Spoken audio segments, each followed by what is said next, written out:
Hey guys, welcome back. Got some decent information here. Let's look at this. So guys, this is the article on the older borrowing law going back to I think it was November 12th when they did the borrowing law. But there was some key stuff in it that I want to utilize to roll into the article that I really wanted to show you. So again, according with the borrowing law, they actually borrowed from both internal and external parties 12 trillion dinar, 10 billion US dollars, guys. That's just one quarter's worth of money. It's nothing more than a quarter. Now, remember, guys, they did not pass this law until November 12th. They finished it. So they approved the law on November 12th. That leaves 1 month left in that whole quarter, which is just the month of December. Okay. They wouldn't pass a law to use it for 1 month. Plus, like I said, this has enough funds in it for one quarter. Okay. So, guys, and 12 trillion, guys, is nothing more than just enough money to cover a portion of the reforms again for a quarter. That's it. Okay. And now here's another point I just wanted to raise to you. Notice how they approve this at the end of pretty much right around the end of this quarter. What that does, guys, is that gives them this money for their next quarter, which is Q4. Okay. Again, going from January through March. That's what this is all about. Now, let's look at this right here. Here's the article I wanted to show you. It says to discuss the law on financing the fiscal deficit, the Kurdish delegation headed by Talabani arrives in Parliament. The Kurdish delegation headed by Kurdistan Regional Government, Talabani, arrived on Wednesday to the House of Representatives to discuss the financing of the fiscal deficit. The presidency of the Council of Representatives heads up parliamentary blocs, and members of the parliamentary legal financial committees are preparing to discuss the law of financing the fiscal deficit and the financial dues for the Kurdistan region with the Kurdish delegation. A member of the legal committee in the House of Representatives said the presidency of the House of Representatives is awaiting the arrival of Qubad Talabani, the head of the negotiation delegation to Baghdad, during the coming moments, noting that the meeting will deal with financing of the fiscal deficit in the House of Representatives, voted on after withdrawal of the Kurdish blocs.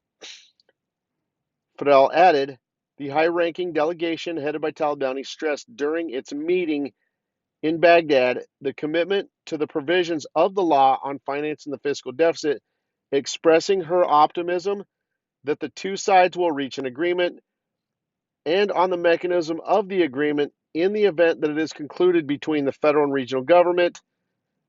Fadel said an agreement will determine the region's share of the 21 budget, noting that the budget in turn depends on the fiscal deficit law, which came as an alternative to the 2020 budget, which came as an alternative to the 2020 budget.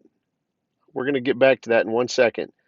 The delegation of the Kurdistan region headed by Talabani arrived last Wednesday to the capital Baghdad and met with its officials to solve the outstanding problems, confirming that the region's commitment to the law of financing the deficit, in which the delivery of the Kurdistan region was 250,000 barrels of oil per day and half of the customs revenues in exchange for sending salaries of the regional Kurdistan employees.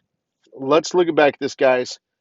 The part where it talks about which came as an alternative to the 2020 budget right there highlighted blue for you, okay? I want you to think about something. Why did they do this in place of the 2020 budget, guys?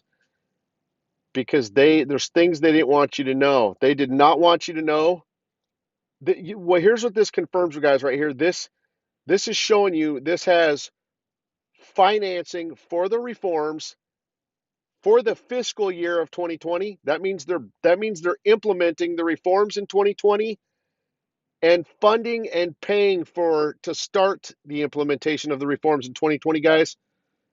And because of that, guys, that means this confirms they have to change the rate during the fiscal year of 2020. Again, they have to change the rate by the end of March. Okay, that's what this is telling you. Now, because obviously March ends their fiscal year. Now, I want you to look at something which came as an alternative to the 2020 budget. Guys, if this was just for salaries, this wouldn't be an alternative to the 2020 budget. This is for the reforms. Okay, and it's just a quarterly payment. That's it. Because and notice how they're not bringing this forth until their Q4. My point to you was they did this at the end in mid-November. Okay, because they did this in mid-November, it's for their Q4 period starting January. All right.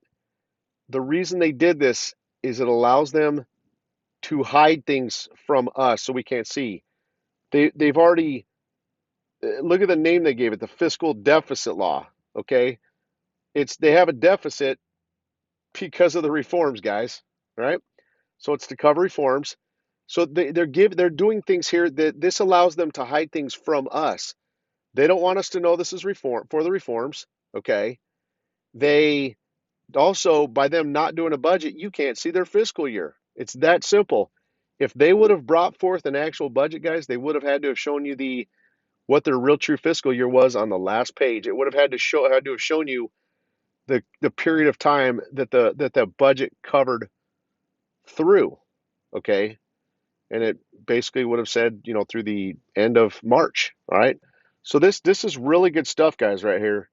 Just more confirmation. But again, guys, the reason why they're Kurdistan and Baghdad are pretending to have differences, they don't. The reason why Kurdistan and Baghdad are pretending to have differences, guys, is because an article came out earlier today saying that the 21 budget is being delayed because of differences between Kurdistan and Baghdad. Guys, that's not true. Okay? The 21 budget's being delayed. It's actually already done. What they're doing is they're going to wait till sometime in January, probably around mid-January, first half of January, whatever. They're simply waiting on oil to reach somewhere around $56 a barrel, guys. Brent oil today got above $51. Okay? That's all they're doing. By mid-January, guys, oil will easily be at $56 a barrel because it's over 51 now. Okay? So they want oil somewhere around 56. That's where it was in the 2019 budget. At the 2020 budget. It was at $56 a barrel. So they're simply just waiting for oil to be around 56. Again, I've already seen articles showing that the budget's done. It just needs to be amended. What they're going to amend it for is when the price of oil rises. That's why they're coming out saying that Kurdistan and Baghdad magically have differences and that's why it's stalling the 21 budget from even reaching Parliament. That's not true. Again, this is just a scapegoat. It allows them to give oil the window of time to get where it needs to, somewhere around close to $56 a barrel. So at that point they could amend the budget probably around mid-January, amend it, pass it off to Parliament. Parliament will have it done by the first half of March. Then at that point, guys, they have the budget ready for April 1st at the start of their 21 fiscal year. So there you guys go. It's all coming together right before your eyes. We're in a great position. Everything's on track. That's why right now Iraq is putting a big emphasis on their exchange rate, their currency, and their economy, guys, because it is time for it to launch and become international. Hey, you guys are the best. Take care and have a great day.